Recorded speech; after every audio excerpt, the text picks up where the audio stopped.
Howdy everyone, it's me once again, the one and only Kalordan. And today I'm going to be reviewing yet another sci-fi film.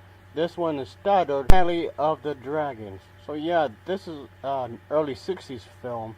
And of course, I do have to talk about the plot of this film. So let's just get into it, shall we? Oh yeah. Two main characters of this film are these two men whom are preparing for a duel in 1881, and the thing is, these characters are like the best friends, I guess you can say.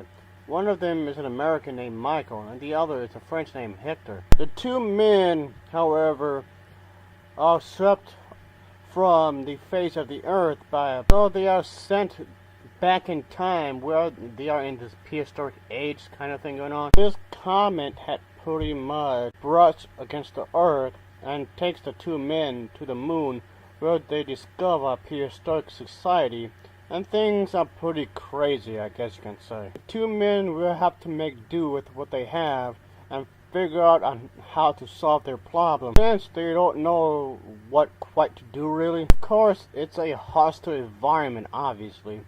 They find themselves in this jungle inhabited by giant reptiles and prehistoric people, so they have a difficult time before they manage to adapt to the environment. And of course, it doesn't take them long to find a woman, whom is a blonde, coincidentally. Oh boy, why am I not surprised? Yes indeed. I don't necessarily hate this film, folks. I do like the premise of it. It's pretty interesting unto itself. However, there's a few things that stop it from filling its potential completely. And what the fuck? Rodan? Yeah, that character from the Godzilla films, Rodan, is in this movie. I mean, okay, granted, only stock footage, which came from his movie, which came out during the 1960s. And that's kind of the weird thing about this as well, considering the fact that some of the scenes from his own movie was also recycled in another Godzilla film titled Invasion of Astro Monster. So what I'm getting at is that recycled footage from his solo movie was recycled twice. And yes, obviously it does make this movie seem more cheaper, and any other movie that does this, it makes it be a lot more cheaper, like they didn't have the budget really. Okay, they clearly did, but it wasn't big enough really. And by the way, of course, as you can guess for yourself, the character Rodan doesn't do anything in the movie. Again, aside from being briefly in the film for a very short moment. And yeah, that does make it seem awkward in the sense that you're just trying to just save money.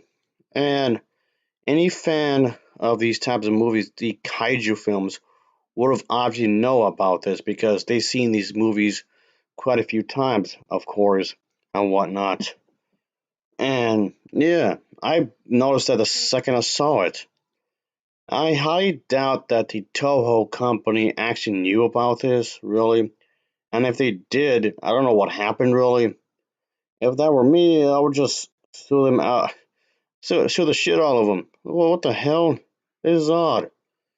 So I don't get as to why this had to happen, really. It just seems weird. But okay. Like, why? What's the whole point of having this? I mean, from the narrative standpoint of the movie, okay, you have a giant monster thing, prehistoric thing, I mean, flying around. Oh, okay, what? absolutely no sense at all. But anyway, folks, this film isn't necessarily terrible, folks, because I have seen way worse than this. But again, I did find the premise of it pretty interesting, I guess.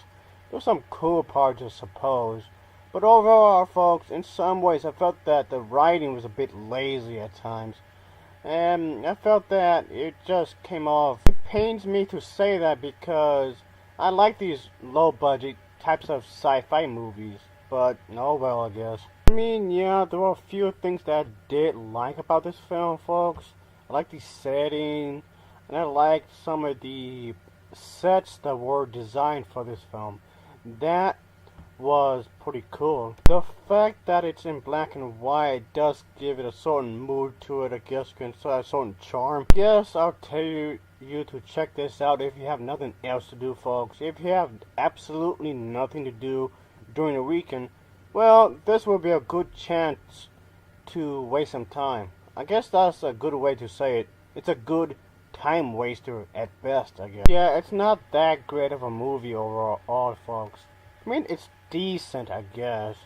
And it's nothing more than just a fun ride, I guess. I suppose. So I say check it out if you have nothing else to do, I suppose. The acting wasn't too bad, folks, I guess. Some did better than others, I suppose. But overall, the acting itself was, well, solid, I suppose. I did like some of the makeup effects in this film, and yes, it doesn't have a big budget, but that doesn't necessarily mean it's a bad movie, really. But in some ways, I just felt it was a little lazy to some degree, because it could have been much better than what it was. Some ways I felt like it didn't want to take itself too seriously, because it might be too dark for the little kids. In some ways, that's pissed me off. They were purposely making it seem lighthearted in some degree, because they didn't want it to seem too violent or too sexual or anything. That just pisses me off in some ways, because I felt like it's a cop out in a way. But whatever, I guess. What the hell ever. So yeah, I say check it out, I guess. Entertaining in its own little way, folks, I guess. And it does have its moments overall. So yeah, folks, would I watch this again? Maybe one of these days, I guess. I could watch this again one of these days if I have nothing else to do, I suppose. Because I didn't necessarily hate the movie per se, like I said earlier, folks. But I'll say that maybe I could watch it one more time. Maybe I should just let it grow on me, I guess. But it's not something I'm going to be watching over and over again. It's just an okay movie. Very, very mediocre, I guess. So yeah, folks. It's not the greatest thing I've seen, nor is the worst either. It's okay, but not great, I suppose. There's not much I can say about the editing in this film, folks, because, like I said before, there's a heavy use of stock footage in certain areas of the film, so it does come off rather sloppy at times. The music isn't exactly all that rememberable either. It's a bit generic, I guess. Yeah, the music itself isn't exactly rememberable at all. So yeah, but anyway, Valley of the Dinosaurs gets an overall rating of a 5.0 out of 10. It gets a 5.0 out of 10 from me. As always, thanks for watching and take care. See ya. Oh yeah.